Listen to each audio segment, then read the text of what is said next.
Hi friends, ఈరోజు మేము బంగారు పాప చేప అనేది కొన్నామండి. దాంట్లో చనా వచ్చిందండి. అది నేను కర్రీ అనేది చేస్తున్నాను. ఫస్ట్ చేప గుడ్లు సొన అనేది మనం బాగా క్లీన్ చేసుకొని కొంచెం పసుపు అండ్ ఉప్పు వేసుకొని వాటర్లో అనేది బాయిల్ అనేది చేయాలండి. కొంచెం ఇది చూస్తున్నారు కదా, ఇది బాయిల్ చేసి ఒక 5 minutes అవుతుందండి. కొంచెం గట్టిగా అనేది దానికోసం అనేది మనం బాయిల్ చేసుకోవాలి. ఇదంతా అంటే బాగా బాయిల్ అనేది అయిపోయింది కదా. ఇప్పుడు దీని నుంచి వాటర్ అనేది సపరేట్ అనేది చేసుకోవాలండి. వాటర్ అంతా ఇంకిపోయింది కదా, ఇప్పుడు అంతా తీసేసుకోవాలండి. ఇప్పుడు కడాయి అనేది పెట్టుకున్నానండి. ఫ్రై కోసం ఆయిల్ అనేది వేసుకున్నాను. మనం అంటే ఇది ఉత్తి నోట్లైనా తినేయవచ్చు, ఎందుకంటే మనం బాగా బాయిల్ చేసాం. దీన్ని ఎక్కువ అంటే ఈ కర్రీకి అనేది టైం టేకన్ అనేది ఎక్కువగా ఉండదండి. ఓన్లీ బాయిల్ చేసినంత వరకే. ఆల్రెడీ మనం బాయిల్ చేస్తాం కాబట్టి లైట్గా ఫ్రై చేస్తే సరిపోతుంది. ఇప్పుడు మనం ఒక పచ్చిమిర్చి అనేది వేసుకున్నాం. ఫైన్గా చాప్ చేసిన కొంచెం ఉల్లిపాయలే సరిపోతుందండి, ఎక్కువ అవసరం లేదు ఈ కర్రీకి.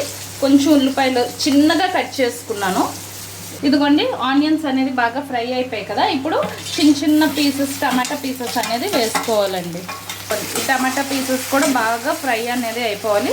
ఇప్పుడు కొంచెం సాల్ట్, కారం అండ్ పసుపు వేసేసుకుంటే సరిపోతుందండి.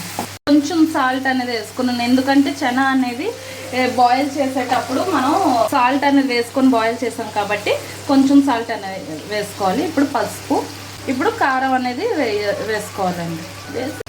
ఇప్పుడు జీలకర్ర పౌడర్ అండి కొంచెం వేసుకున్నాను. బాగా అనేది కలిపేసుకోవాలి.